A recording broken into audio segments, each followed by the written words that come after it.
Hi friends, ഇത് കണ്ടോ? റോട്ടിൽ എന്തോ ഒരു കളിപ്പാട്ടം വീണ് കിടക്കുന്ന ഒരു സാധനം എന്നാണ്. എന്താണെന്ന് മനസ്സിലാവണ്ട. സത്യം പറഞ്ഞാൽ നമ്മൾ ഇന്ന് അകലെന്ന് കാണുന്ന സമയത്ത് എന്താണെന്നൊക്കെ മനസ്സിലാവില്ല. അത്രക്ക് ഒരു എന്താ പറഞ്ഞത്, നമ്മൾ ഇതൊരു ബിൽഡിംഗ് ആണെന്ന് പറഞ്ഞാൽ നിങ്ങൾക്ക് മനസ്സിലാവുന്നതാണ്. നമ്മൾ സാധാരണ ബിൽഡിങ്ങുകളൊന്നും നിങ്ങളാണ് കണ്ടിട്ടുള്ളത്. നമ്മൾ ആ ബിൽഡിംഗ് അതേ 360 ഡിഗ്രിയിലൊരു വ്യൂ നിങ്ങൾക്ക് കാണിച്ചു തരാൻ വേണ്ടി പോവുകയാണ്. ഈ ബിൽഡിംഗാണ് ഹൈദർ അലിയേവ് സെൻറ്റർ. അതായത് നമ്മളിപ്പോൾ നിൽക്കുന്നത് അസർബൈജാനിലാണ്. അസർബൈജാനിലെ ബാക്കു എന്ന സ്ഥലത്ത്. അസർബൈജാൻ്റെ ചരിത്രപരമായ, രാഷ്ട്രീയപരമായ, അല്ലെങ്കിൽ അവർ ബിൽഡിങ്ങുകൾ നിർമ്മിക്കുന്നതിലുള്ള ഒരു വാസ്തുകലാ ഇതായിട്ടുള്ള അതിനകത്തുള്ള അഗ്രഗണ്യത, അതായത് ആ കൃത്യത കാണിക്കുന്നതിനുള്ള ഒരു തെളിവായിട്ട് അവശേഷിക്കുന്ന ഒരു ബിൽഡിങ്ങാണ് ഈ ഹൈദർ അലിയേവ് സെൻറ്റർ എന്നുള്ളത്. നമുക്ക് ചുറ്റും കണ്ടറിയാൻ പറ്റും എന്ത് മനോഹരമാണെന്ന് നോക്കിയാൽ. ആകാശത്തൊക്കെ മേഘങ്ങൾ ഇങ്ങനെ ചെറിയ ചെറിയ കഷ്ണങ്ങൾ പോലെ ഇങ്ങനെ നമ്മളെ കാർട്ടൂണിൽ ഇങ്ങനെ വരച്ച പോലെ നിൽക്കുന്നത്. നമ്മളിപ്പോൾ ആ ചുറ്റുമാണ് കണ്ടുകൊണ്ടിരിക്കുന്നത്. വളരെ അകലെയായിട്ടാണ് മറ്റുള്ള ബിൽഡിങ്ങാണ് അവിടെ കാണാൻ പറ്റുന്നത്. ഈ ബിൽഡിങ്ങിന് വളരെയധികം പ്രത്യേകതയുണ്ട്. ഇപ്പം സൈഡ് ഓപ്പോസിറ്റ് നിൽക്കുന്ന ബിൽഡിങ്ങിനും വളരെയധികം പ്രത്യേകതയുണ്ട്. നമ്മൾ ഇത് 360 ഡിഗ്രി വ്യൂ എടുത്ത് ഇങ്ങനെ വരുമ്പോൾ തന്നെ ആ ഒരു മനോഹരമായ, അതായത് നമ്മളിത് വീടിൻ്റെ ബിൽഡിങ്ങിനോട് കണ്ടു. അപ്പോൾ നമ്മളിനി അടുത്ത് പോകുമ്പോൾ നമ്മൾ അലിയേവ് സെൻറ്ററിലോട്ട് കടക്കുകയാണ്. അപ്പോൾ കടക്കണ സമയത്ത് ചുറ്റും ഒരു ഗ്ലാസിൻ്റെ ഇതുകൊണ്ടാണ് മറച്ചിരിക്കുന്നത്. നമുക്ക് അതിനെക്കുറിച്ച് നമ്മുടെ പ്രതിബിംബം നമുക്കതിനെ കാണാൻ പറ്റും. നിങ്ങൾക്ക് അതിനകത്ത് കാണാൻ പറ്റും കണ്ടോ. അപ്പോൾ ഞാൻ എന്താ ക്യാമറ ആയിട്ട് ഇങ്ങനെ പോകുന്നുണ്ട്. ഇത് വലിയൊരു മൈതാനം പോലുള്ളൊരു സംഭവത്താണ് ഈ ഒരു ഇത് സെറ്റ് ചെയ്തിട്ടുള്ളതെന്നുള്ളത്. നമുക്കത് സത്യം പറഞ്ഞാൽ ഭയങ്കര തണുപ്പും, അതായത് ഇത് അവിടെ ഒരു സ്കൾപ്ചർ വെച്ചാലുണ്ടോ ഉണ്ടാക്കിയിട്ട് എന്ത് മനോഹരമാക്കി അവിടെ സൂര്യൻ്റെ പ്രകാശം കൊണ്ട് വളരെയധികം ഭംഗിയായിട്ട് നമുക്ക് കാണാൻ പറ്റുന്നുണ്ടല്ലേ. തണുപ്പെന്ന് പറഞ്ഞാൽ അതികഠിനമായ തണുപ്പും നല്ല കാറ്റ് എന്ന് പറഞ്ഞാൽ ഈ സൈഡിൽ കൂടിയാണ് നമ്മൾ ഇതിനകത്തോട്ട് കയറാൻ വേണ്ടി പോണത്. എല്ലാവരും കയറാൻ വേണ്ടി ക്യൂ നിൽക്കുകയാണ്. ഇവിടെ നിന്ന് ആ സൈഡിൽ നിന്ന് കാണുന്ന സമയത്തുള്ള ആ ബിൽഡിങ്ങിൻ്റെ ഒരു വശ്യ മനോഹരമായ ഭംഗിയാണ്. ഇതാണ് കാണിച്ചു തരാൻ വേണ്ടി, ഒന്നുകൂടി നമ്മൾ കാണിച്ചു തരാൻ വേണ്ടി പോകണം. അത് നമ്മളെ എൻട്രൻസിൻ്റെ അവിടെ ഉണ്ട് കാണുന്നതാണ്.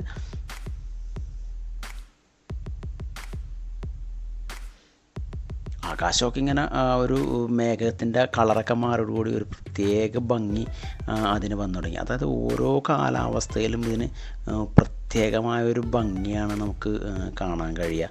നമ്മളിത് തിരിച്ച് ഇതിൻ്റെ ദൂരം ഇനി ആ ബിൽഡിങ്ങിലോട്ട് നിങ്ങളകത്തോട്ട് കയറാൻ വേണ്ടി പോവുകയാണ്. അപ്പോൾ നമ്മളിത് ബിൽഡിങ്ങിൻ്റെ അകത്തോട്ട് കയറിയിട്ടുണ്ട്. ഞാൻ ക്യാമറയായിട്ട് വന്ന സമയത്ത് സത്യം പറഞ്ഞാൽ ഇവർ നമ്മളെ ക്യാമറ വാങ്ങിച്ച് പരിശോധിക്കും. ഇവരുടെ സെക്യൂരിറ്റി ഇതിന് അവരെത്തിയ സമയത്ത് നമ്മളുടെ വീഡിയോസൊക്കെ വാങ്ങിച്ച് ഡിലീറ്റ് ചെയ്തു. അവരുടെ സെക്യൂരിറ്റിയുടെ ഭാഗമായിട്ട് ഇത്തരം കാര്യങ്ങളൊന്നും വീഡിയോ എടുക്കാൻ പാടില്ല എന്നാണ് അവർ പറഞ്ഞത്. നമ്മൾ നേരെ ബിൽഡിങ്ങിനോട്ട് കയറിയതിന് ശേഷം നേരെ താഴേക്കാണ് നമ്മൾ പോവുക, അല്ലാതെ മുകളിലേക്കല്ല പോകുന്നത്. ഇത് ഭൂമിക്കടിയിലേക്കാണ്, ഒരു കുന്നിൻ മുകളിൽ പോലെ ഭൂമിക്കടിയിലേക്കാണ് ഈ മ്യൂസിയം സ്ഥിതി ചെയ്യുന്നുണ്ട്. അപ്പോൾ എല്ലാവരും എസ്കലേറ്റർ വഴി താഴേക്ക് പയ്യെ നമ്മുടെ ടീമങ്ങളെല്ലാം തന്നെ ഇറങ്ങിക്കൊണ്ടിരിക്കുകയാണ്. ഇനി ചെല്ലുമ്പോഴാണ് ഇതിൻ്റെ മ്യൂസിയത്തിൻ്റെ അതിഗംഭീരമായിട്ടുള്ള കാഴ്ചകൾ നമുക്ക് കാണാൻ പറ്റുക. ഞാനത് വിശദമായിട്ട് കാണിച്ചു തരാമെന്നാൽ എല്ലാവരും ടിക്കറ്റൊക്കെ എടുത്തിട്ട് ചെക്കിങ് പോയിൻറ്റിലൂടെ അങ്ങോട്ട് കയറി അങ്ങോട്ട് വരുന്നുണ്ട്.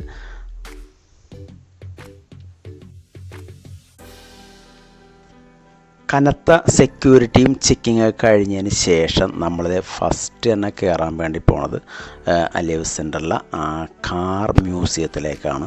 അതവിടെ വെൽക്കം എന്നുള്ള ബോർഡൊക്കെ വെച്ചിട്ടുണ്ട്. നമ്മളിത് അകത്തോട്ട് അങ്ങോട്ട് കയറി ചെല്ലുമ്പോൾ തന്നെ നമുക്ക് കാണാൻ പറ്റും രാജകീയമായ പ്രൗഢിയോടുകൂടി ഒരു നല്ലൊരു പഴയൊരു കാർ എന്നാല്. അതായത് പണ്ടൊക്കെ കുതിരവണ്ടി കെട്ടിവലിക്കുന്ന പോലത്തെ ഒരു കാറാണെന്ന് നമുക്ക് തോന്നും. എനിക്കതിൻ്റെ യന്ത്രഭാഗങ്ങളെക്കുറിച്ചും വലിയ ഒരിതുമില്ല.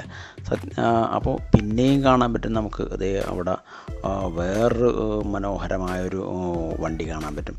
ഇതിൻ്റെയൊക്കെ എനിക്ക് സത്യത്തിൽ വണ്ടികളെക്കുറിച്ച് കാര്യമായിട്ടുള്ള അറിവില്ലാത്തതിൻ്റെ പേരിൽ ഇതിനെക്കുറിച്ച് കാര്യമായിട്ടുള്ള വിശദീകരിച്ചു തരാൻ എനിക്ക് കഴിയില്ല. പക്ഷേ ഇതൊക്കെ എല്ലാം നിങ്ങൾ വളരെ നന്നായിട്ട് ചിത്രീകരിച്ച് നിങ്ങളിലേക്ക് എത്തിക്കാൻ എനിക്ക് കഴിയുന്നുണ്ടല്ലോ.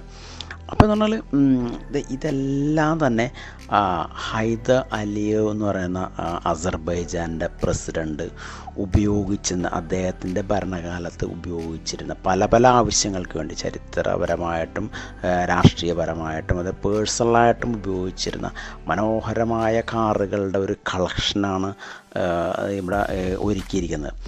അപ്പോൾ ഇതിൻ്റെ അകത്ത് ഈ പഴയ കാറുകൾ ഇപ്പോഴും വളരെ അതിൻ്റെ പുതുമ നിലനിർത്തിക്കൊണ്ട് തന്നെ വളരെയധികം മെയിൻറ്റെയിൻ ചെയ്തുകൊണ്ട് തന്നെ ആ ഒരു നല്ല രീതിയിൽ ആ ഒരു ഫ്രഷായിട്ട് ഇപ്പോഴും മെയിൻറ്റെയിൻ ചെയ്ത് നമുക്ക് കാണാൻ പറ്റുന്നതാണല്ലേ. അത് ഞാൻ പറയണത് എത്രത്തോളം കാറുകളാണ് ഇവിടെ കാണാൻ കഴിയുക എന്നല്ലേ.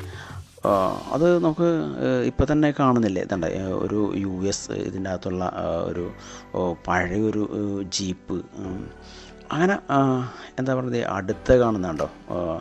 ഇത് എന്തൊക്കെ വണ്ടിയാണ്, ഏതൊക്കെ കമ്പനിയാണെന്ന് പോലും എനിക്ക് യാതൊരു പിടുത്തമില്ല കേട്ടോ. നല്ല ഇതിൻ്റെ അകത്ത് നിങ്ങൾക്ക് ഈ വണ്ടികളെക്കുറിച്ചൊക്കെ അറിയാമെന്നുണ്ടെങ്കിൽ നിങ്ങൾ ആ ടൈം നോക്കിയിട്ട് നിങ്ങൾ ആ വണ്ടിയുടെ പേരൊക്കെ ഒന്ന് കമൻ്റായിട്ട് മെൻഷൻ ചെയ്യുന്നത് വളരെ നന്നായിരിക്കും എന്നുള്ളത്. അപ്പോൾ മറ്റുള്ളവർക്കും കൂടിയും അറിയാനുള്ളൊരു ഇത് കിട്ടും. വണ്ടിയെക്കുറിച്ച് അറിയാൻ നിങ്ങൾക്ക് അങ്ങനെ മെൻഷൻ ചെയ്തിട്ടുണ്ടെങ്കിൽ വ്യൂവേഴ്സിന് അതെന്താണെന്ന് അറിയാനുള്ളൊരു അറിവ് കിട്ടും. കൂടാതെ എനിക്കും ആ അറിവ് കിട്ടുന്നതല്ലേ.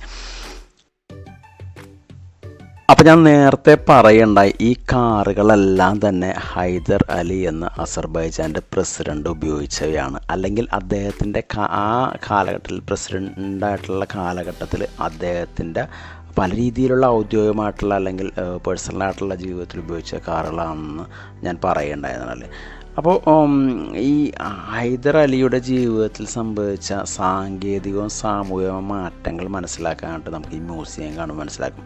പിന്നെ അതുകൂടാതെ തന്നെ അദ്ദേഹത്തിൻ്റെ തൊഴിൽപരമായും വ്യക്തിപരമായും ഗതാഗതം എത്രത്തോളം പങ്കുവഹിച്ചതെന്ന് നിങ്ങൾക്കത് ഇത് കാണുമ്പോൾ, നിങ്ങൾക്ക് ഈ മ്യൂസിയം കാണുമ്പോൾ നിങ്ങൾക്കത് മനസ്സിലാക്കാൻ പറ്റും. ഇത് അതിനുള്ളൊരു തെളിവാണ്. ഇതാണ് അവർ കാണിച്ചു തരുന്നത്. തീർച്ചയായിട്ടും അസർബൈജാൻ്റെ ചരിത്രത്തിൽ അല്ലെങ്കിൽ അസർബൈജാൻ്റെ വളർച്ചയിൽ, ഇത്തരത്തിലുള്ള ഈ രീതിയിലുള്ള വളർച്ചയിൽ വലിയൊരു പങ്ക് വഹിച്ച ഒരു നാഴികക്കല്ലായിട്ട് തീർന്ന ഒരു പ്രസിഡൻ്റാണ് ഈ ഹൈദർ അലി എന്ന് പറയുന്ന വ്യക്തി. കാരണം അദ്ദേഹം പ്രസിഡൻ്റായതിന് ശേഷമാണ് അസർബൈജാനികളുടെ ജീവിതത്തിൽ അസർബൈജാൻ എന്ന രാജ്യത്തിനും പുരോഗതി ഉണ്ടായത്. ആ ഒരു ചരിത്രത്തിൻ്റെ ശേഷിപ്പുകളാണ് ഈ മ്യൂസിയം നമുക്ക് കാണിച്ചു തരുന്നത്. അപ്പോൾ നമുക്ക് ഇദ്ദേഹം ജനിച്ചത് സോവിയറ്റ് യൂണിയനിൽ, അതായത് പഴയ USSR. അന്നെല്ലാം അസർബൈജാൻ രാജ്യവും എല്ലാം കൂടി സോവിയറ്റ് യൂണിയൻ്റെ കീഴിലായിരുന്നു. 1923 മെയ് 10 അദ്ദേഹം ജനിച്ചതെന്നാൽ. അപ്പോൾ അദ്ദേഹം വിദ്യാഭ്യാസമൊക്കെ കഴിഞ്ഞ് KGBയിൽ സേവനം അനുഷ്ഠിച്ചു. KGB എന്ന് പറഞ്ഞിട്ടുണ്ടെങ്കിൽ സോവിയറ്റ് യൂണിയൻ്റെ അന്താരാഷ്ട്രപരമായും അല്ലെങ്കിൽ ഇൻറ്റേർണലായിട്ടും വളരെയധികം സെക്യൂരിറ്റി ഇതുള്ള, അതായത് ഇൻ്റലിജൻസ് ആയാലും കൗണ്ടർ ഇൻ്റലിജൻസ് ആയാലും ശരിയാണ്, അത്തരത്തിൽ ആഭ്യന്തര സെക്യൂരിറ്റി കൈകാര്യം ചെയ്യുന്ന ഒരു സർക്കാർ ഏജൻസിയായിരുന്നു, സെക്യൂരിറ്റി ഏജൻസി ആയിരുന്നു KGB എന്ന് പറയുന്നത്. പിന്നീട് അദ്ദേഹം KGBയിൽ സേവനം അനുഷ്ഠിച്ചതിന് ശേഷം പിന്നെ KGBയുടെ അസർബൈജാൻ ബ്രാഞ്ചിൻ്റെ തലവനായിട്ട് അദ്ദേഹം തിരഞ്ഞെടുക്കപ്പെട്ടിട്ടുണ്ടായിരുന്നല്ലേ. 1969 ഹൈദർ അലിയേവ് അസർബൈജാൻ്റെ കമ്മ്യൂണിസ്റ്റ് പാർട്ടിയുടെ ആദ്യത്തെ സെക്രട്ടറി ആയിട്ട് മാറിയതാണ്. 1982 സോവിയറ്റ് യൂണിയൻ്റെ പോളിറ്റ് ബ്യൂറോ അംഗമായിട്ട് അദ്ദേഹം തിരഞ്ഞെടുക്കപ്പെട്ടു. അത് അദ്ദേഹത്തിൻ്റെ രാഷ്ട്രീയ സ്വാധീനം ഈ വിശാലമായ സോവിയറ്റ് യൂണിയനിലേക്ക് വ്യാപിക്കേണ്ടതല്ലേ. അത് സത്യം പറഞ്ഞാൽ സോവിയറ്റ് യൂണിയൻ്റെ ഏറ്റവും ഉയർന്ന റാങ്കിങ് സ്ഥാനങ്ങൾ അദ്ദേഹത്തിന് ഒന്നായിട്ട് മാറിയെന്നാണ്. വലിയൊരു സ്ഥാനമായിരുന്നു. പിന്നീട് സോവിയറ്റ് യൂണിയൻ്റെ തകർച്ചയ്ക്ക് ശേഷം 1993 അദ്ദേഹം അസർബൈജാനിൽ തിരിച്ചെത്തി അദ്ദേഹം പ്രസിഡൻ്റായിട്ട് തിരഞ്ഞെടുക്കപ്പെട്ടു. അങ്ങനെ 1993 ശേഷം 2003 വരെ ഏകദേശം 20 കൊല്ലക്കാലം അദ്ദേഹം അസർബൈജാൻ്റെ പ്രസിഡൻ്റായിരുന്നു. അദ്ദേഹം 2023 ഡിസംബർ 12 USA വെച്ചിട്ട് ദീർഘനാളത്തെ രോഗത്തിന് ശേഷം അദ്ദേഹം മരണപ്പെടുകയുണ്ടായത്. അപ്പോൾ അദ്ദേഹം ഈ രാജ്യത്തിന് വേണ്ടി, അസർബൈജാൻ എന്ന രാജ്യത്തിന് വേണ്ടി ചുരുക്കൂട്ടി വെച്ച, അല്ലെങ്കിൽ അദ്ദേഹം വിഭാവനം ചെയ്ത പദ്ധതികൾ കൊണ്ടും അല്ലെങ്കിൽ ആ ഒരു ദീർഘവീക്ഷണം കൊണ്ടാണ് അസർബൈജാൻ്റെ ഇത്തരത്തിലുള്ളൊരു ഒരു വികസനത്തിലേക്ക് ആ രാജ്യത്തിന് എത്താൻ കഴിഞ്ഞല്ലേ.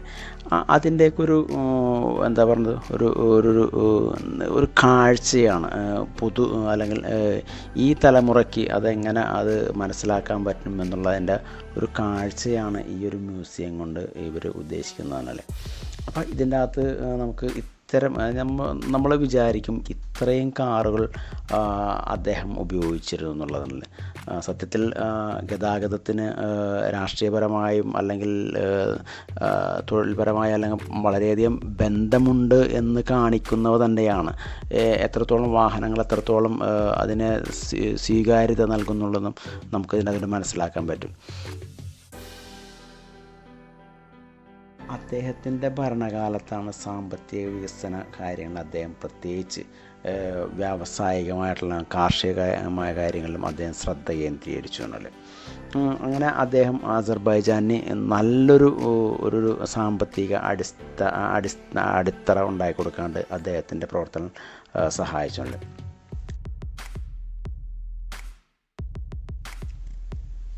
ഈ കാറുകളുടെ മ്യൂസിയത്തിൽ പഴയ തലമുറ കാറുകളും പുതിയ തലമുറ കാറുകളും നമുക്കിവിടെ കാണാൻ പറ്റുന്നുണ്ട്. അനേകം കാറുകളാണ് നമുക്കിവിടെ കാണാൻ കഴിയുന്നതല്ലേ. Vintage car, classic models, rare vehicles, അങ്ങനെ പലതരത്തിലുള്ള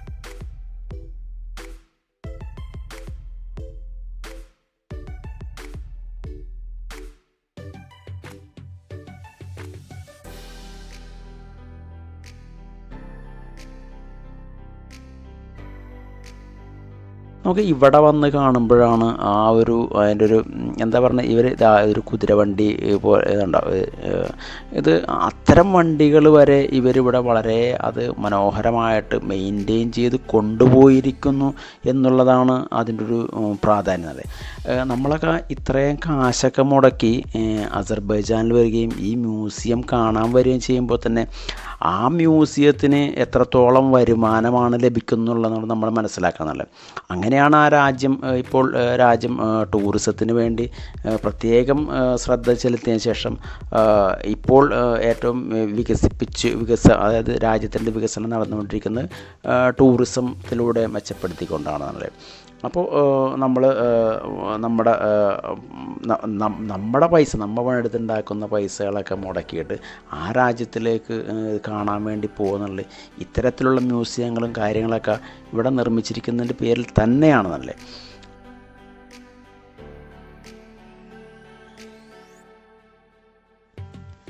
അസർബൈജാൻ്റെ പ്രധാന വരുമാന മാർഗം പ്രകൃതിയിൽ നിന്നുള്ള ഓയിലും ഗ്യാസും കയറ്റുമതി ചെയ്തിട്ടാണെങ്കിലും ഇപ്പോൾ അസർബൈജാൻ ടൂറിസത്തിലൂടെ വിദേശ വരുമാനം നേടിയെടുക്കാൻ ശ്രമിച്ചുകൊണ്ടിരിക്കുന്നുള്ളത് വലിയൊരു ശ്രദ്ധേയമായ കാര്യമാണ്.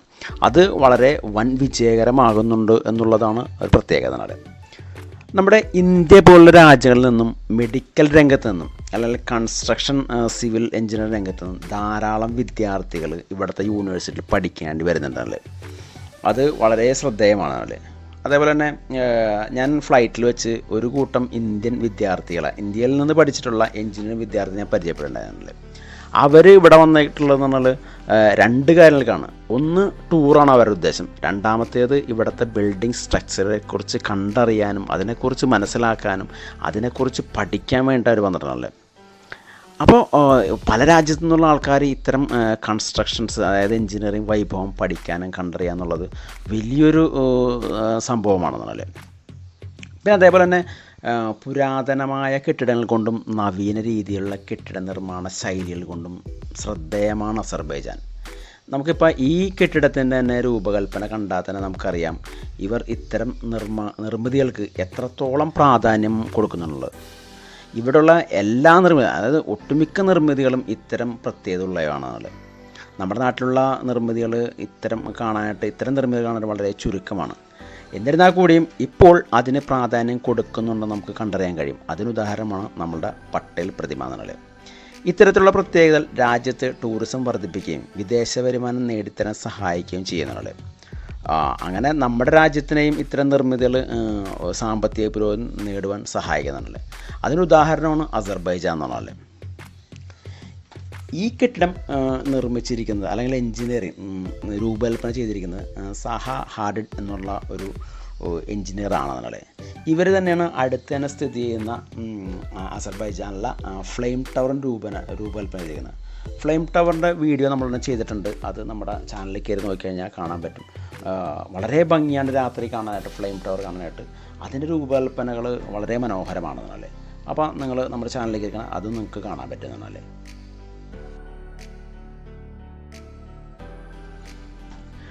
നമ്മൾ ഇപ്പം കാണിക്കുന്ന ആ വീഡിയോകളിൽ നിന്ന് അല്പം വഴിമാറിപ്പോയെങ്കിലും ഈ കാര്യങ്ങളൊക്കെ നമ്മൾ വ്യക്തമായിട്ടും മനസ്സിലാക്കിയിരിക്കേണ്ട കാര്യങ്ങളൊക്കെ തന്നെയാണെന്നല്ലേ. അത് നമ്മൾ ഈ ബിൽഡിങ്ങിൻ്റെ പ്രത്യേകതയെക്കുറിച്ച് നമ്മൾ ഈ വീഡിയോൻ്റെ ഏകദേശം അവസാന ഭാഗത്ത് നമുക്ക് കാണിക്കുന്നുണ്ട്. വളരെ മനോഹരമാണ് ഇതിൻ്റെ ഉൾവശം കാണാനായിട്ട്. നമ്മളൊരിക്കലും ഇതിൻ്റെ ഉൾവശം ഇതുവരെ കണ്ടിട്ടില്ല. നമ്മൾ ആദ്യമായിട്ട് കയറിയത് ഈ കാർ മ്യൂസിയത്തിലാണ്. അതിൻ്റെ പേരിൽ നമ്മൾ ഈ കാർ മ്യൂസിയം തന്നെ കാണിച്ചു. ഇവിടെ ഇഷ്ടം പോലെ കാറുകളുണ്ട്. സത്യം പറഞ്ഞാൽ ഇത് കണ്ട് തീരണില്ല. നമുക്ക് ഏകദേശം ഒരു കണ്ട് മടുത്തു പോകും. നമ്മളിത് കണ്ടത് തന്നെയാണോ എന്ന് നമുക്കൊരു തോന്നൽ ഇങ്ങനെ തോന്നിക്കൊണ്ടിരിക്കുന്നു. പക്ഷേ അല്ല, കണ്ടതല്ല. നമ്മളിങ്ങനെ ഓരോ റൂട്ട് വെച്ചിട്ട് ഇങ്ങനെ വളരെ വ്യക്തമായിട്ട് ഓരോ പ്ലാറ്റ്ഫോമിൽ ഓരോ കാറുകളെ വെച്ചിട്ട് ഇങ്ങനെ നമുക്കിങ്ങനെ വഴി ഡൈവേർട്ടായിട്ട് ഇങ്ങനെ തരുന്നുണ്ടെന്നല്ലേ.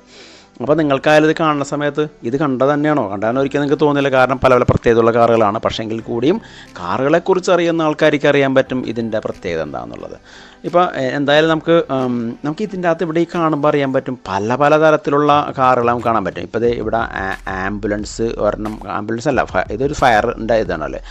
പഴയ സമയത്ത് അവർ അസർബൈജാനിൽ ഉപയോഗിച്ചിരുന്ന ഒരു ഫയർ ഡിപ്പാർട്ട്മെൻറ്റിൻ്റെ വണ്ടിയാണ് ഈ കാണുന്നതല്ലേ. അതിൻ്റെ അകത്ത് തന്നെ ഇത് ഏണിയൊക്കെ വെച്ചിട്ടുണ്ട്. ഫ്രണ്ടിൽ കൂടി നമുക്ക് കാണുന്ന സമയത്ത് വളരെ ഫയർ ഡിപ്പാർട്ട്മെൻറ്റ് ഇവിടെ എഴുതിയിട്ടുണ്ട്. ഫ്രണ്ടിൽ നിന്ന് കാണുമ്പോൾ നല്ലൊരു ഹെവി ആയിട്ടുള്ള പണ്ടത്തെ ഒരു വെഹിക്കിൾ. സൈഡിൽ നമുക്ക് പൈപ്പുകളൊക്കെ നമുക്ക് കാണാൻ പറ്റും.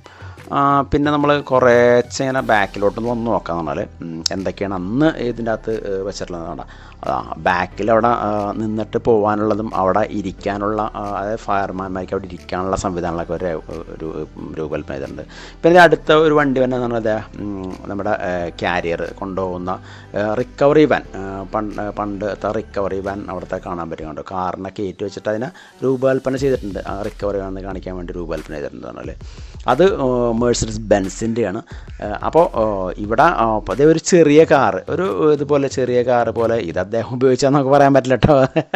അതിൻ്റെ മ്യൂസിയത്തിൻ്റെ അല്ലെങ്കിൽ ഇതിൻ്റെ ഒരു ഭംഗിക്ക് വേണ്ടി വെച്ചാൽ ഇവിടെ അതെ ഒരു ഡോക്ടറുടെ അതായത് ഹോസ്പിറ്റലിൽ ഇതൊക്കെ വെച്ചിട്ടുണ്ട്. അപ്പോൾ ഇതൊരു ആംബുലൻസ് ആണെന്നല്ലേ നമുക്ക് കാണാൻ പറ്റുന്നത്. ബാക്കിൽ ഡിക്കിയൊക്കെ പഴയകാല ഒരു ആംബുലൻസ് ഡിക്കിയൊക്കെ തുറന്ന് വെച്ചിട്ടുണ്ട്. അതിൻ്റെ അകത്ത് നമുക്ക് നമ്മളെ പേഷ്യൻസിനെ കൊണ്ടുപോകാനുള്ള സ്ട്രക്ചർ കാര്യങ്ങളൊക്കെ വെച്ചിട്ടുണ്ട്. അപ്പോൾ എല്ലാ തരത്തിലും ആ കാലത്ത് ഉപയോഗിച്ചതിന് എല്ലാ തരത്തിലുള്ള വാഹനങ്ങളിലൂടെ കാണിച്ചിട്ടുണ്ടെന്നുണ്ടല്ലേ. ഇവിടെ വേറെ ഇതെന്താ എനിക്ക് മനസ്സിലാവുന്നില്ല എന്താണല്ലോ. എന്താ ഗവൺമെൻറ് ഒരു ഒഫീഷ്യൽ എന്തോ ഒരു എമർജൻസി ആയിട്ടുള്ള ചിലപ്പോൾ ഒരു പോലീസ് വാഹനം ആയിരിക്കുള്ളൂ ലൈറ്റൊക്കെ ഫ്രണ്ടിലേക്ക് ഘടിപ്പിച്ചിട്ടുണ്ട്. അപ്പം അത്തരത്തിലുള്ള ആ കാലഘട്ടത്തിൽ ഉപയോഗിച്ചിരുന്ന എല്ലാത്തരം വാഹനങ്ങളെയും ഇവിടെ ഉൾക്കൊള്ളിച്ചുകൊണ്ട് അദ്ദേഹം ഉപയോഗിച്ചതന്നല്ല, അദ്ദേഹത്തിൻ്റെ കോൺവോയിൽ ഉൾപ്പെട്ട അന്നത്തെ കാലഘട്ടത്തിലുള്ള വാഹനങ്ങൾ ഇവിടെ ക്രമീകരിച്ച് വളരെ ഭംഗിയായിട്ട് നന്നായിട്ട് മെയിൻറ്റെയിൻ ചെയ്ത് ക്രമീകരിച്ചുകൊണ്ടാണ് നമുക്കിതൊക്കെ കാണാൻ വേണ്ടിയുള്ളൊരു ആകാംക്ഷ വരിക. സത്യത്തിൽ പറഞ്ഞാൽ ഇത്തരത്തിലുള്ളൊരു വലിയൊരു മ്യൂസിയം ഞാൻ ആദ്യമായിട്ട് കാണുകയാണ്. നിങ്ങൾ കണ്ടോയെന്ന് എനിക്കറിയില്ല. നിങ്ങൾ കണ്ടിട്ടുണ്ടെങ്കിൽ തീർച്ചയായിട്ടും അടിയിലെന്ത് റോൾസ് റോയ്സിൻ്റെ ഒരു വണ്ടി തന്നെയല്ലേ കണ്ട ഈ എന്താണെന്നൊക്കെ അടിപൊളിയായിട്ട് കാണുന്നതല്ലേ. ഞാൻ നേരത്തെ പറഞ്ഞ പോലെ നിങ്ങൾ കണ്ടിട്ടുണ്ടെങ്കിൽ തീർച്ചയായിട്ടും ഇതിനകത്ത് ഒന്ന് മെൻഷൻ ചെയ്യുക. നിങ്ങൾ വേറെ എവിടെയെങ്കിലും കണ്ടിട്ടുണ്ടെങ്കിൽ, ഇത്തരത്തിലുള്ളൊരു മ്യൂസിയം കണ്ടിട്ടുണ്ടെങ്കിൽ, ഇത്തരം കളക്ഷൻസ് കണ്ടിട്ടുണ്ടെങ്കിൽ.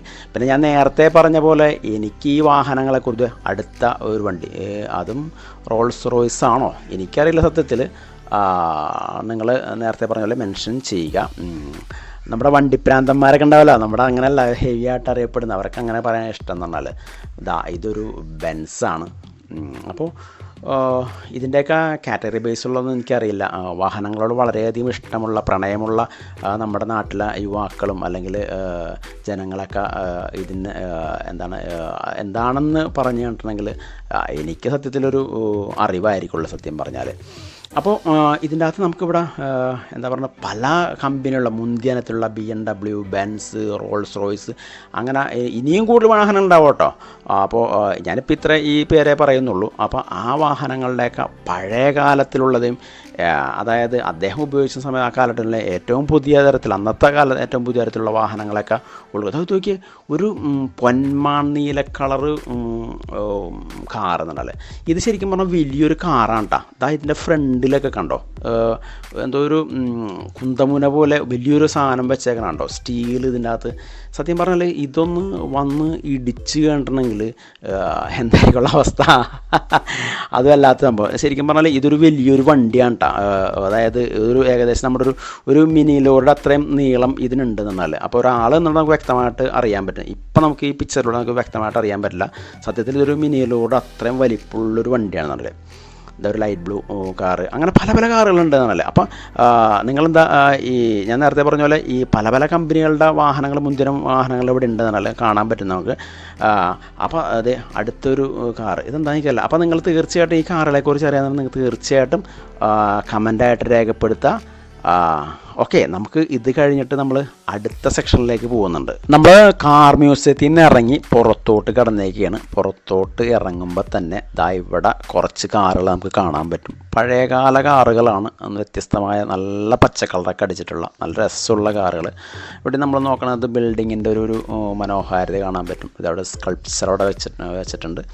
നമ്മുടെ ടീം അംഗങ്ങളൊക്കെയാണ് ഇവിടെ, ടൂർ അംഗങ്ങളൊക്കെ ഇവിടെ ഇരിക്കണത്. അതാ നമ്മുടെ അപ്പുറത്തോട്ട് കുറച്ച് നമ്മൾ നീങ്ങുന്ന സമയത്ത് ഒരു സ്പെഷ്യലായിട്ടുള്ളൊരു കാറ് നമുക്ക് കാണാൻ പറ്റും. പഴയ രാജകാല പ്രൗഢിയിലുള്ള ഒരു മനോഹരമായ ഗോൾഡ് പ്ലേറ്റിംഗ് ഒക്കെ ഉള്ള നല്ലൊരു കാറ്. ഇതിൻ്റെ ഡീറ്റെയിൽസ് ഒന്നും എനിക്കറിയില്ല. അപ്പോൾ നിങ്ങൾ അതറിയാമെന്നുണ്ടെങ്കിൽ ഞാൻ നേരത്തെ പറഞ്ഞ പോലെ തീർച്ചയായിട്ടും കമൻ്റായിട്ട് രേഖപ്പെടുത്തുക. പിന്നെന്താ, അപ്പുറം മാറിയിട്ട് കാണുന്ന സമയത്ത് കുറച്ച് കുറച്ച് പച്ചപ്പ് കാണാൻ പറ്റും, കുറച്ച് ചെടികൾ നമുക്ക് കാണാൻ പറ്റും. അപ്പോൾ ഞാൻ ആദ്യം കരുതിയത് ഇത് പ്ലാസ്റ്റിക് കൃത്രിമമായിട്ട് ഉണ്ടാക്കി വെച്ചതാണെന്നാണ് ഞാൻ ധരിച്ചത്. അപ്പോൾ അവിടെ ചോദിക്കുകയുണ്ടായി, ഞാൻ അവരോട് ചോദിക്കുന്ന സമയത്ത് അവർ പറഞ്ഞത് ലൈവാണ് എന്നാണ് പറഞ്ഞത്. അപ്പോൾ തീർച്ചയായിട്ടും അത് കാണാനായിട്ട് ഭയങ്കര ആഗ്രഹം തോന്നി. അവിടെ ഇരിക്കാനുള്ള സൗകര്യങ്ങളൊക്കെ അവർ ചെയ്തിട്ടുണ്ട്. ഇത്രയും ഈ ബിൽഡിങ്ങിനകത്ത് ഇത്രയും വലിയ ഒരു പച്ചപ്പിൽ വലിയ മരങ്ങളൊക്കെ വെച്ച് പിടിപ്പിച്ചിട്ട് പ്രകൃതിയിൽ നിന്നുള്ള വെളിച്ചമൊക്കെ അവിടെ നിന്ന് കിട്ടാനുള്ള സാധ്യതകളൊക്കെ ഉണ്ട്. അതിൻ്റെ പേരിൽ നല്ല ഭംഗിയിൽ നിൽക്കുന്നുണ്ട്. ഈ ഒരു പ്രത്യേക ഒരു അട്രാക്ഷനാണ് ഈ ബിൽഡിങ്ങിനകത്ത്. ഇവിടെ നിന്ന് കാണുന്നത് LED ബൾബ് കൊണ്ടൊക്കെ വളരെ മനോഹരമായിട്ട് നമുക്ക് അതും വളരെ മനോഹരമായിട്ടുണ്ട് കേട്ടോ. എന്ത് രസമാണെന്ന് നോക്കിയാൽ. ഇത് വളർന്നതിനേക്കാൾ വലുതാവുമെന്ന് എനിക്കറിയില്ല കേട്ടോ സത്യത്തിൽ. അപ്പോൾ നമ്മൾ ഇവിടെ വന്ന സമയത്ത് ഇവിടെ ഒരു ഐസിൽ ഉപയോഗിക്കുന്ന സ്കേറ്റിംഗ് പോകണ്ട, അതിൻ്റെ ഇത് കാണുമ്പോൾ നമുക്ക് അറിയാൻ പറ്റും. സ്കേറ്റ് ചെയ്ത് പോകുന്ന സൈസ് ഒരു കാറാണ്. അതിൻ്റെ വീല് കണ്ടാൽ നമുക്കറിയാൻ പറ്റും നന്നായിട്ട് ഗ്രിപ്പുള്ള സൈസ്, അങ്ങനെ ഒരു ചെയിൻ ടൈപ്പുള്ള കാറ്. ഇത് എന്തായാലും മഞ്ഞിൽ ഉപയോഗിക്കുന്നതാണെന്നുണ്ടല്ലേ. അപ്പോൾ ഇത് ഞാൻ നോക്കിയപ്പോൾ ഉണ്ട്, ഏത് കമ്പനിയാണ്, ഫോർഡിൻ്റെ ആണ്. അതാ ഫോർഡിൻ്റെ model T Ford snowmobile. അപ്പോൾ അങ്ങനത്തെ ഒരു കാറും കൂടെ കാണാൻ പറ്റി. ഇവിടെ ബിൽഡിങ്ങിൻ്റെ ഈ സൈഡിലോട്ടൊക്കെ നമ്മൾ നോക്കണ സമയത്ത് ഈ സൈഡിലായിട്ട് നമുക്ക് ഒരു പ്രത്യേകമുള്ള കാഴ്ച കാണാൻ പറ്റും. ഇവിടെ ഒരു ബാറാണ് അവിടെ അറ്റാച്ച് ചെയ്തിരിക്കുന്നത്. ഇവിടെ നമുക്ക് നമ്മൾ പൈസ കൊടുത്ത് നമുക്ക് വേണമെങ്കിൽ ഇവിടെ നിന്ന് അല്പം മദ്യമൊക്കെ നുകരാം. അപ്പോൾ ഇവിടെ നമുക്ക് പയ്യതണ്ട ചെറുതായിട്ട് കാഴ്ചകൾ കാണിച്ചു തരാൻ പറ്റും. പക്ഷേ നമുക്ക് കൂടുതലായിട്ട് കാണിച്ചാൽ ഇവിടെ ഇരിക്കാനായിട്ടൊക്കെ വളരെ മനോഹരമായിട്ട് ഓരോ പ്രത്യേക രീതിയിലാണ് ചെയറുകളൊക്കെ വിഭാവനം ചെയ്തിരിക്കുന്നത്. അവിടെയും നമുക്ക് കുറച്ച് പച്ചപ്പുകളൊക്കെ കാണാൻ പറ്റും. ആ ഇരിക്കുന്ന സൈഡിലൊക്കെ ആയിട്ട് അത്ര വശ്യമനോഹരമാണ് ഈ സംഭവം എന്ന് പറഞ്ഞാൽ. എല്ലായിടത്തും അങ്ങനെ തന്നെയാണല്ലേ. അപ്പോൾ ഇങ്ങനെ മാറുന്ന സമയത്ത് നമുക്ക് ഇവിടെ ഇരിക്കുന്ന ഇവിടെ അങ്ങനെ തന്നെ സീറ്റുകളൊക്കെ ക്രമീകരിച്ചിട്ടുണ്ട്. ഈ സൈഡിലായിട്ട് ഇവിടെ കുറച്ച് ചെയറുകളും കാര്യങ്ങളൊക്കെ ഇട്ടുണ്ട്. ഇദ്ദേഹം നമ്മോട് പറയുന്നുണ്ട് വീഡിയോ എടുക്കരുതെന്ന് പറയുന്നുണ്ട്. അപ്പോൾ ഇവിടെ വേറെ ആരും തന്നെ ഇല്ല. അതുകൊണ്ട് തന്നെ നമ്മളുടെ പ്രൈവസിയിലോട്ട് അങ്ങോട്ട് എത്തി നോക്കുന്നില്ല.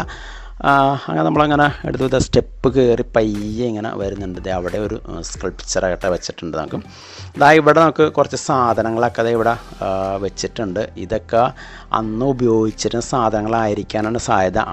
അപ്പോൾ എനിക്കതിനെക്കുറിച്ച് വ്യക്തമായിട്ട് അറിയില്ല. നമ്മൾ കണ്ടത് അവിടെ നിന്ന് പയ്യെ ഒരു സ്റ്റെയർ മുകളിലേക്ക് കാണുന്നുണ്ട്. നമ്മൾ ആ സ്റ്റെയർ കയറി മുകളിലേക്ക് പോകാൻ വേണ്ടി പോവുകയാണ്.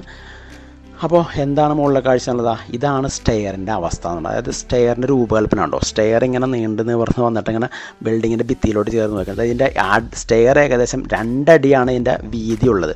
അപ്പോൾ നമുക്ക് ഒറ്റ സ്റ്റെപ്പ് വെച്ചിട്ട് കയറാൻ പറ്റില്ല. അതായത് സാധാരണ സ്റ്റെപ്പ് കയറുന്ന പോലെ സ്റ്റെപ്പായിട്ട് കയറാൻ പറ്റില്ല. 2 കാലും ഒരു സ്റ്റെപ്പുമ്പോൾ തന്നെ വെച്ച് കയറാൻ പറ്റില്ല. അതായത് സ്റ്റെയറിൻ്റെ ആ രൂപകൽപ്പന കണ്ടോ, ഇങ്ങനെ അതിനോട് ഭിത്തിയോട് ലയിച്ച് ചേർന്നിരിക്കുകയാണ്. നമുക്കിങ്ങനെ താഴത്തേക്കും കുറച്ച് കാഴ്ചകളൊക്കെ നമുക്ക് ഇവിടെ നിന്ന് ഇങ്ങനെ കാണാൻ പറ്റും.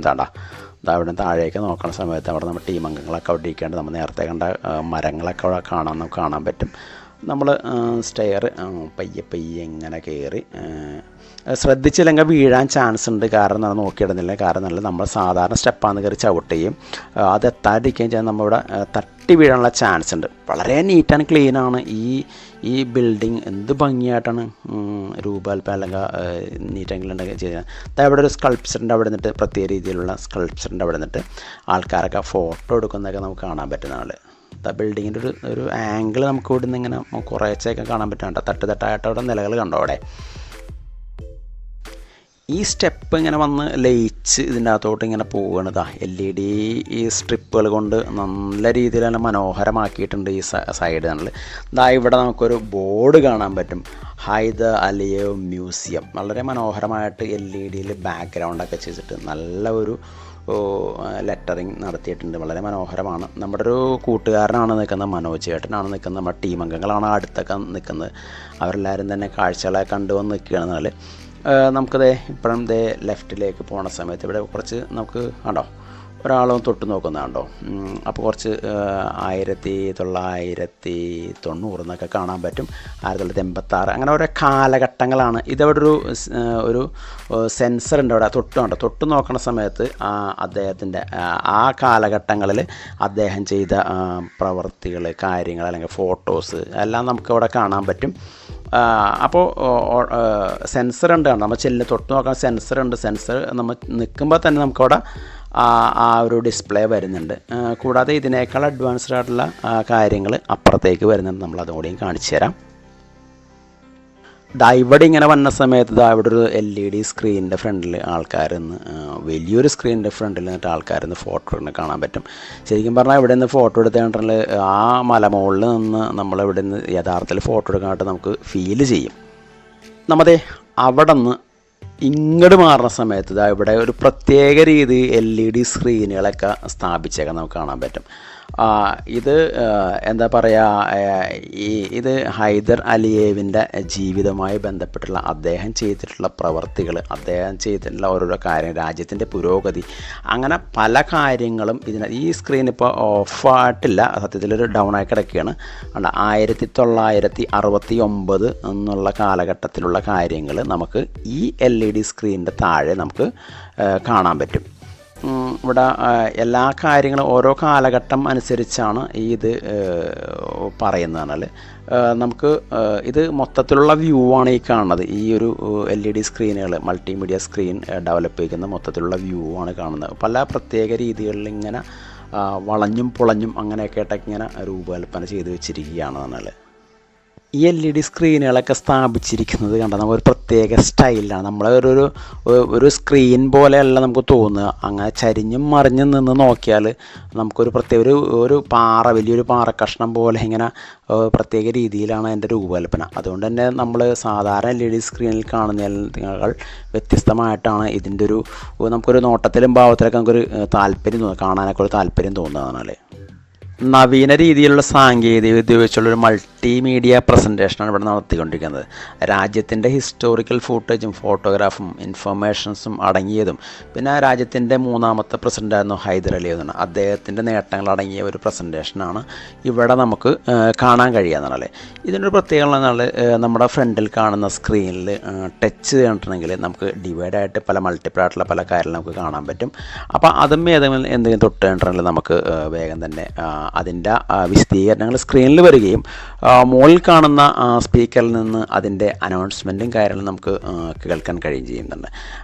അപ്പോൾ പുതിയ തലമുറയെ ഇത്തരം കാര്യങ്ങൾ പുതിയ തലമുറയെ പഴയ കാര്യങ്ങൾക്ക് അവബോധപ്പെടുത്താനും അവരെ അറിയിക്കാൻ വേണ്ടിയിട്ട് രാജ്യം നടത്തുന്ന ഒരു വലിയൊരു പ്രവർത്തനമാണത്.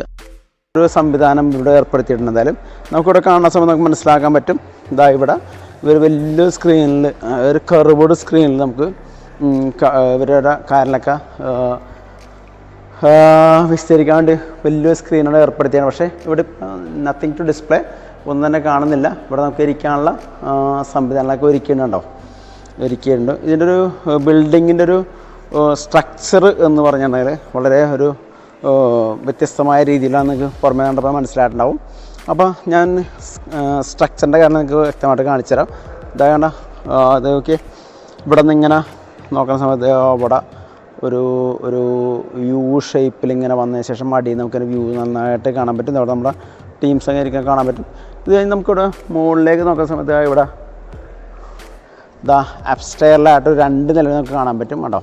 പക്ഷേ 6 മണിയായി എന്നാണ് ഇവർ പറയുന്നത്. നമ്മൾ ജസ്റ്റ് ക്ലോസ് ചെയ്യാനൊക്കെ മുമ്പാണ് കയറിയത്, 5 മണിക്ക് മുമ്പ് കയറിയത്. അപ്പോൾ നമുക്കവിടെ കയറാൻ ടൈം ഒട്ടും ഇല്ല. അപ്പോൾ നമ്മൾ തിരിച്ച് പോവുകയാണ്. എന്തായാലും കൊള്ളാം. ഇവരുടെ ചരിത്രങ്ങളും മറ്റും പുതിയ തലമുറ പഠിപ്പിക്കാണ്ട് ഇവർ ശ്രമിച്ചു എന്നാണ് നമുക്ക് വ്യക്തമായിട്ട് മനസ്സിലാക്കാൻ പറ്റിയത്. എന്തായാലും വളരെ നല്ലൊരു കാര്യമാണ്. എന്തൊക്കെ ത്യാഗങ്ങൾ സഹിച്ചാണ് ഇവർ ഈ രാജ്യത്തിനെ സംരക്ഷിച്ചത് നമുക്ക് മനസ്സിലാക്കാനുള്ള നല്ലൊരു സംവിധാനം അവർ ഏർപ്പെടുത്തിയേക്കുന്നത്. നമുക്ക് ജസ്റ്റ് ആയാലും എന്തായാലും ഒന്ന് മുകളിലത്ത് കയറാൻ ശ്രമിച്ചു നോക്കാം. എന്തായാലും ഓക്കെ. ഇവിടെ പല ആൾക്കാർക്കും ഇംഗ്ലീഷ്, നമ്മൾ നേരത്തെ സംസാരിച്ച ഉദ്യോഗസ്ഥനെ ശരിയാണ്, ഇംഗ്ലീഷ് ചോദിച്ച സമയത്ത് ഇംഗ്ലീഷ് അറിയില്ല എന്നാണ് പറഞ്ഞത്. അതെനിക്കൊരു ഭയങ്കര അതിശയം തോന്നി. അതായത് ഒരു യൂറോപ്യൻ കൺട്രി ആയിട്ട് പോലും, അല്ലെങ്കിൽ യൂറോപ്യൻ ഏഷ്യയുടെ ഒരു അതിർത്തി വരുമ്പോഴുള്ള ഒരു കൺട്രി ആയിട്ട് പോലും അവർക്ക് ഇംഗ്ലീഷ് സംസാരിക്കാനായിട്ട് അറിയില്ല, വ്യക്തമായിട്ട് അറിയില്ല എന്ന് പറയുന്നത് വളരെ പ്രശ്നമായിട്ട് എനിക്ക് തോന്നി. എന്തായാലും വളരെ നീറ്റ് ആൻഡ് ക്ലീൻ ആയിട്ടാണ് ഇവർ ഈ മ്യൂസിയത്തെ എന്താ പറയുന്നത് ഇതായിട്ട് പോകുന്നത്, അതായത് സംരക്ഷിച്ച് പോരുന്നത്. ഇതായത് മുകളിലേക്ക് ഇവിടെ താഴേക്ക് നോക്കുന്ന സമയത്ത് വീണ്ടും നമ്മുടെ മറ്റേ നേരത്തെ കാണിച്ചൊരു ആ ഒരു ബാറ് നമുക്ക് കാണാൻ പറ്റും. കൂടാതെ നമുക്കിവിടെ വീണ്ടും താഴെ ഒരു 4 കാറുകൾ ഉൾപ്പെടുന്ന മറ്റൊരു ഇതുകൊണ്ട് നമുക്കിവിടെ കാണാൻ പറ്റും കണ്ടോ. അപ്പോൾ അവിടെ നിന്നും വീണ്ടും സ്റ്റെയർ കയറി വരുന്ന വേറൊരു സംവിധാനമുണ്ട് നമുക്കിവിടെ കാണാൻ പറ്റുന്നുണ്ട് കണ്ടോ. എന്തായാലും മുകളിൽ കയറാനുള്ള ഓപ്ഷൻ നമുക്ക് നോക്കിയാൽ നമ്മുടെ പ്രത്യേക ഒരു റിക്വസ്റ്റിനെ തുടർന്ന് നമുക്ക് മുകളിലേക്കുള്ളൊരു എൻട്രി ആണ് കിട്ടിയിരിക്കുന്നത്. അപ്പോൾ മുകളിലുള്ള ഇത് അതാ ഇവിടെ ഇങ്ങനെ സമയമില്ലാത്തതിൻ്റെ ഞങ്ങൾ പെട്ടെന്ന് തന്നെ കാണിച്ചത് എന്താണെന്ന് വിശദീകരിക്കാനുള്ള യാതൊരു ടൈമോ അല്ല കാര്യമോ എനിക്കില്ല. ജസ്റ്റ് ഒന്ന് കാണിച്ചു തരാം.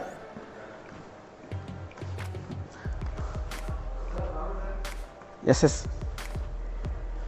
നമ്മുടെ ഗൈഡ് നമ്മളെ വിളിക്കുന്നുണ്ട്, പോവാമെന്ന് പറയുന്നുണ്ട്. ജസ്റ്റ് ഒരു നിലയും കൂടി ഉണ്ട് നമുക്ക് കാണാനായിട്ട്. ജസ്റ്റ് ആ നിലയും കൂടി നമുക്ക് ജസ്റ്റ് ഒന്ന് ചെയ്യാൻ ശ്രമിച്ചു നോക്കാം, ഗൈഡ് അനുവദിക്കുകയാണെങ്കിൽ. 3-ാം നിലയിലെത്തിക്കാണ്. ഇപ്പോൾ 3-ാം നിലയിൽ ജസ്റ്റ് ഇതാണ് കാണുന്നത് കണ്ടോ. ഈ ഒരു കുറച്ച് കാര്യങ്ങൾ ഇതെന്തൊക്കെയെന്ന് വിസ്തരിക്കാൻ പറ്റില്ല. വാള് കാര്യങ്ങൾ, കുറച്ച് രാജാവിൻ്റെ കുറച്ച് കാര്യങ്ങളൊക്കെ ആയിരിക്കുള്ളൂ. എന്തായാലും ഇതാണ് 3-ാമത്തെ നിലയിൽ കാണുന്നത്. ഇനി നമുക്ക് തീർച്ചയായിട്ടും അടിയില ഗ്രൗണ്ട് ഫ്ലോറിൽ പോകാം. എല്ലാവരും നമ്മൾ വെയിറ്റ് ചെയ്തുകൊണ്ടിരിക്കുകയാണ്. എൻ്റെ പേരിൽ തീർച്ചയായും നമുക്ക് ഗ്രൗണ്ട് ഫ്ലോറിൽ പോകാം. ഓക്കെ.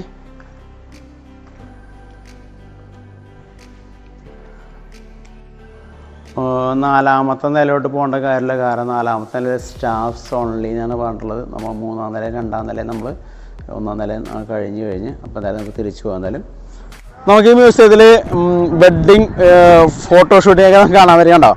ഇവിടെ വളരെ മനോഹരമായിട്ട് വെഡ്ഡിങ് ഫോട്ടോഷൂട്ടൊക്കെ കാണുന്നുണ്ടോ. വാ, വളരെ വളരെ ഭംഗിയായിട്ടൊരു വെഡ്ഡിങ് ഷൂട്ടൊക്കെ ചെയ്യുന്നുണ്ട്.